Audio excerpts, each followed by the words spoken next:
Langit masih gelap waktu Raka tiba di desa Karangwesi.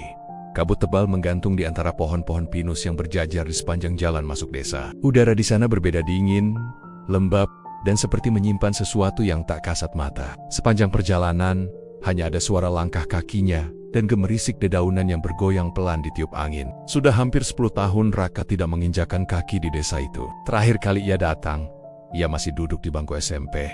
Ikut ibunya menjenguk nenek. Setelah ibunya meninggal karena kecelakaan, hubungannya dengan keluarga di desa itu pun renggang. Tapi kabar bahwa neneknya sakit keras membuatnya kembali. Begitu melewati gapura kayu tua bertuliskan, "Selamat datang di Karangwesi," suasana langsung berubah. Tak ada yang menyambut, bahkan ketika ia melewati beberapa rumah. Hanya jendela-jendela yang tertutup rapat dan suara ayam berkotek dari kejauhan. Seolah semua orang sedang bersembunyi. Ia tiba di rumah neneknya. Rumah kayu berdinding papan yang mulai lapuk dimakan usia. Di teras sudah duduk seorang lelaki paruh baya yang kemudian berdiri menyambutnya. Lelaki itu adalah Pak Surya, tetangga sebelah sekaligus teman lama almarhum ibunya. "Kamu Raka ya?" tanyanya pelan. Raka mengangguk dan menjabat tangan Pak Surya. "Nenekmu di dalam. Sudah beberapa hari ini kondisinya lemah, tapi kadang dia masih bicara. Aneh-aneh," ucap Pak Surya.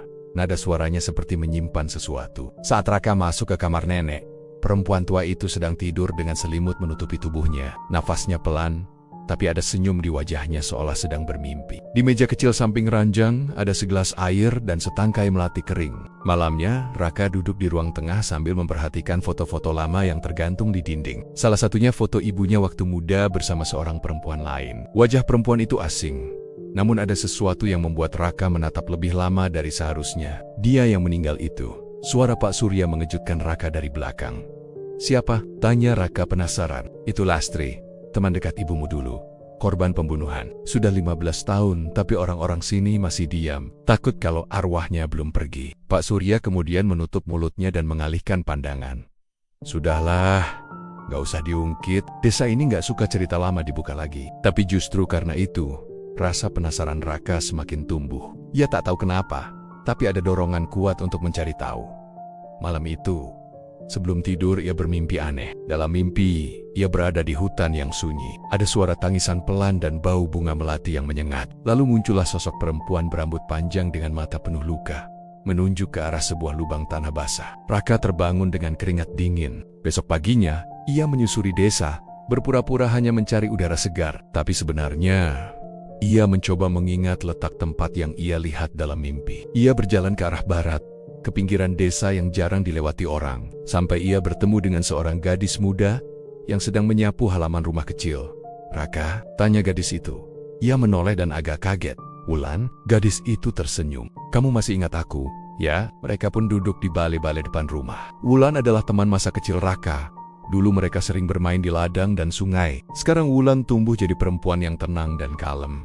Tapi di matanya ada sesuatu, seperti rahasia yang disimpan terlalu lama. "Aku dengar kamu datang karena nenekmu sakit," kata Wulan. "Iya, tapi aku entah kenapa, mimpi aneh semalam bikin aku mikir tentang Lastri. Kamu masih ingat dia?" Wulan langsung diam. Tangannya yang tadi memegang sapu kini menggenggam kuat. "Jangan tanya soal itu, Rak. Di sini, kalau kamu bahas soal Lastri, bisa kena musibah." Raka menatap serius. "Kenapa semua orang takut? Dia dibunuh kan, tapi gak ada yang pernah cerita." Wulan menunduk. "Bukan gak mau cerita, tapi desa ini punya aturannya sendiri. Lastri mati gak wajar, tapi orang-orang yang coba cari tahu malah ikut hilang." Raka merinding. "Hilang?" Wulan mengangguk pelan. "Satu orang dulu, anak muda, namanya Haris. Dia penasaran juga, nyari-nyari jejak kematian Lastri. 2 minggu setelah dia mulai nyelidik, dia hilang. Sampai sekarang belum ketemu." Raka makin yakin kalau yang dia alami bukan cuma mimpi. Ada sesuatu yang belum selesai di desa ini, dan arwah Lastri seperti meminta bantuannya. "Nekat sih," ujar Wulan. "Tapi kalau kamu beneran mau tahu, aku bantu." Raka tersenyum kecil. "Bukan cuma mau tahu.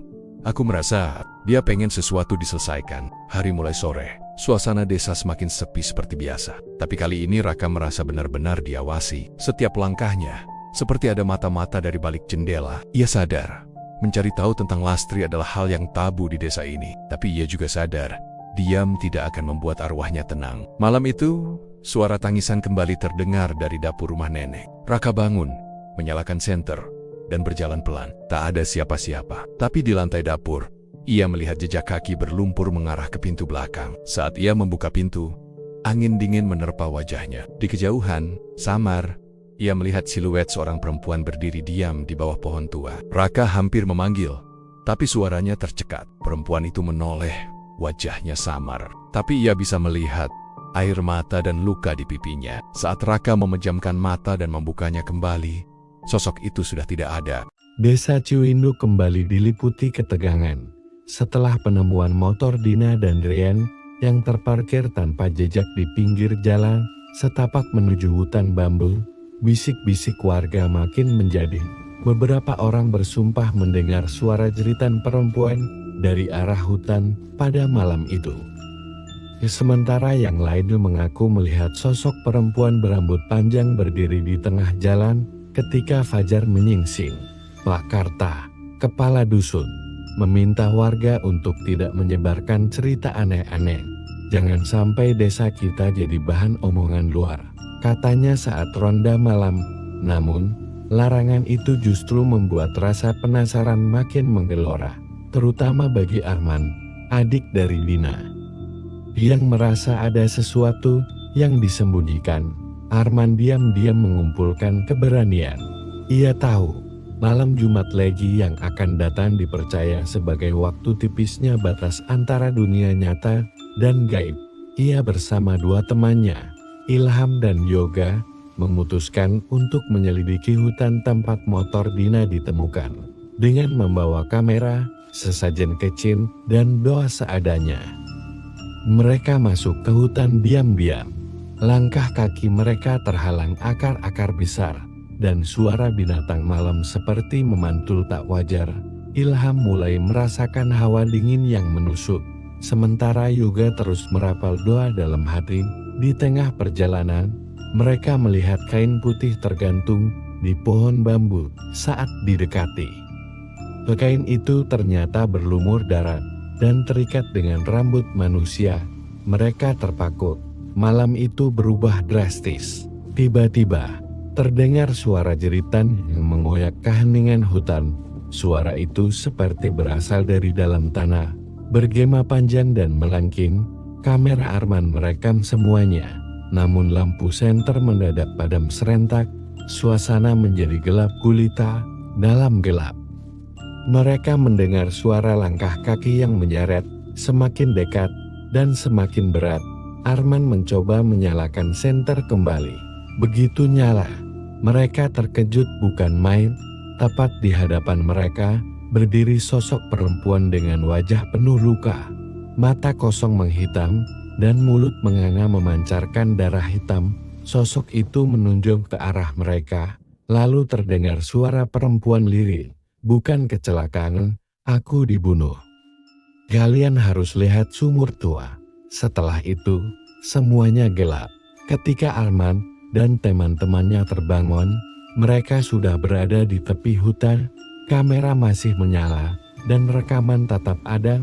Mereka kembali ke desa dalam keadaan lemas dan ketakutan. Namun yang mengejutkan, saat mereka ingin menunjukkan video itu ke kepala dusun, Pak Karta malah marah besar. Jangan main-main. Kalau ini tersebar, desa ini bisa jadi sasaran orang-orang luar. Banyak hal yang tidak boleh dibuka.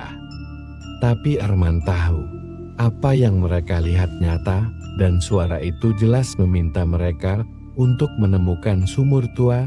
Malam itu juga, Arman membuat keputusan, apapun yang terjadi, ia akan membongkar kebenaran, meski seluruh desa menentangnya.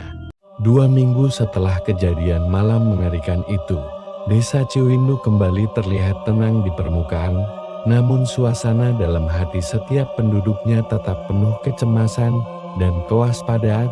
Semua orang bersikap seolah-olah tak ada apa-apa yang terjadi, seperti upaya bersama untuk melupakan, menutupi luka, dan menekan segala rasa takut yang pernah mereka rasakan. Tapi tidak bagi Bagas. Bagas tidak bisa melupakan apa yang telah dilihatnya. Sosok perempuan bersimbah darah, suara jerit, yang menggema dari lorong waktu entah kemana, dan tatapan matanya yang meminta tolong. Semua terus menghantuinya, bahkan dalam tidur pun ia sering terbangun dengan tubuh penuh keringat dan teriakan tanpa suara. Ia merasa ada sesuatu yang belum selesai, sesuatu yang belum ia kembalikan, sesuatu yang harus ia tuntaskan. Suatu malam, Bagas duduk di teras rumah Pak Ranu, mantan kepala dusun yang kini hidup sendiri di ujung desa. Ia dikenal memiliki ilmu pengetahuan tentang sejarah kelam desa itu, bahkan disebut-sebut punya kemampuan spiritual yang dalam, sambil menyesap teh panas. Bagas memberanikan diri membuka pembicaraan. "Pak, saya tahu desa ini pernah menyimpan banyak hal, tapi apa benar dulu pernah ada peristiwa besar yang sengaja ditutup-tutupi?" Pak Ranu menatapnya tajam, lalu menghela napas panjang. "Bagas, kamu sudah melihat sendiri kan? Kadang kebenaran memang tak layak untuk semua orang, tapi kalau kamu sudah sejauh ini, aku akan cerita." Ia pun mulai membuka cerita yang selama puluhan tahun tak pernah ia ucapkan, bahwa desa Ciwindu pernah menjadi lokasi pembantaian massal pada tahun 1965. Saat itu, beberapa warga dituduh memiliki hubungan dengan kelompok terlarang.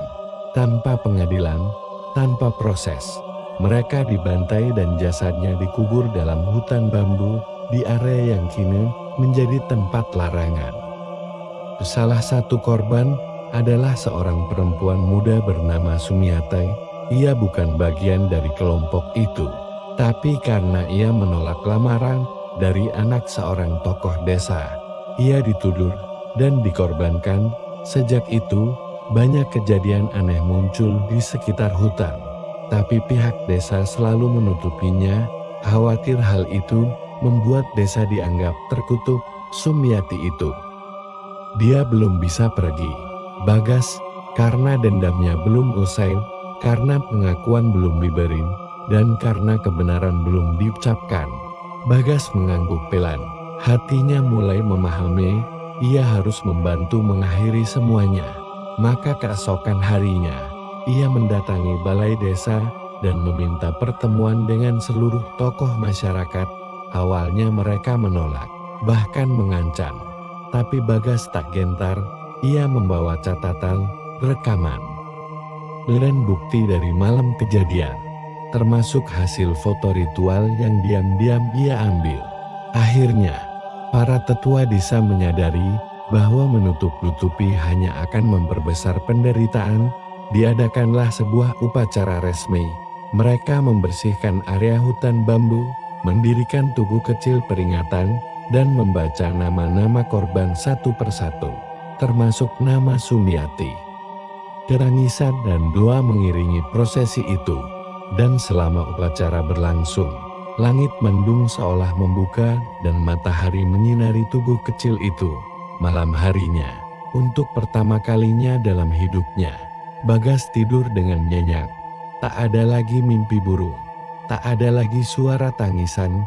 Keesokan paginya, warga menemukan bunga melati berserakan di sekitar tugu. Di tengahnya ada secarik kain putih bersih yang tidak diketahui asalnya. Hanya satu kata yang tertulis di sana, "Terima kasih." Sejak saat itu, tidak pernah ada lagi kejadian mistis yang mengganggu desa Ciwindu. Hutan bambu tetap menjadi tempat sunyi, namun tak lagi menyimpan jerit dan dendam. Desa itu perlahan kembali menjadi tempat yang damai. Dan kisah tentang pembuktian yang diam-diam itu menjadi pelajaran bahwa kebenaran memang tidak bisa ditutup selamanya. Bagas pun akhirnya memilih tinggal di desa itu. Ia membuka perpustakaan kecil, mengajarkan anak-anak menulis dan membaca, agar generasi selanjutnya tidak buta sejarah dan tidak takut pada kebenaran. Karena ia tahu, sekali seseorang menyuarakan kebenaran, maka dendam bisa luruh. Dan arwah yang penasaran bisa pulang dengan tenang. Malam itu, langit di atas desa Ciwindu tampak lebih pekat Dari biasanya, angin membawa aroma basah tanah yang belum tersentuh hujan. Namun hawa di sekitar seolah mengandung sesuatu yang tak terlihat, sesuatu yang diam-diam mengintai di dalam rumahnya. Pak Darsa duduk gelisah di kursi rotan tua yang sudah reyot. Api dari lampu minyak bergoyang lemah, memantulkan bayangan yang bergerak di dinding. Sejak kejadian malam itu, ketika arwah Dina menampakkan diri dan menunjukkan petunjuk pembunuhan, ia tak pernah lagi merasa tenang. Pikirannya terus dipenuhi wajah pucat gadis itu yang berbisik lirih, "Lanjutkan." Sebelum semuanya terlambat, dan kini giliran warga lain yang mulai gelisah. Seekor kambing peliharaan milik Munarti ditemukan mati tergantung di pohon belakang rumah. Dengan darah menetes, membentuk tulisan aneh di tanah. Beberapa orang mulai menyebut ini sebagai pertanda bahwa roh penasaran itu mulai marah karena penyelidikan tidak segera diselesaikan. Brian, yang masih trauma, namun tetap bertekad mengungkap kebenaran, menemui Pak Darsa malam itu. Wajahnya terlihat tirus, matanya sembab. Karena kurang tidur, ia membawa sesuatu dalam kantong plastik hitam, sebuah liontin kecil milik Dina yang ia temukan tertanam dalam balok kayu belakang rumah kepala dusun Pak. "Saya nemuin ini di belakang rumah Pak Lurah. Saya yakin ini bukan cuma kebetulan," bisiknya. Takut terdengar orang lain, Pak Darsa menatap liontin itu lekat-lekat, matanya membelalak. Itu benar-benar milik Dina. Ia pernah melihatnya dikenakan saat anak gadis itu masih hidup. Hatinya makin kacau. "Kita harus lanjut, Rian," tapi diam-diam. Warga nggak bisa tahu soal ini, apalagi kalau ini benar melibatkan orang yang kita hormati selama ini, ucap Pak Darsa dengan nada berat. Malam itu juga, mereka bertiga, Pak Darsa, Rian, dan Ujang pemuda, yang dulu pernah melihat sosok hitam besar membawa sesuatu ke hutan, kembali menyusuri arah belakang rumah Pak Lurah. Dengan hanya berbekal santer kecil dan hati yang dipenuhi keberanian setengah matang, mereka menelusuri celah pagar kawat yang nyaris tertutup ilalang. Langkah mereka terhenti di sebuah gubuk tua yang dulu dipakai tempat menyimpan alat tani.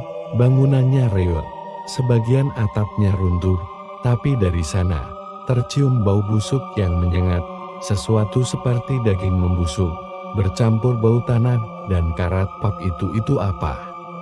bisik Ujang sambil menunjuk ke pojokan gubuk.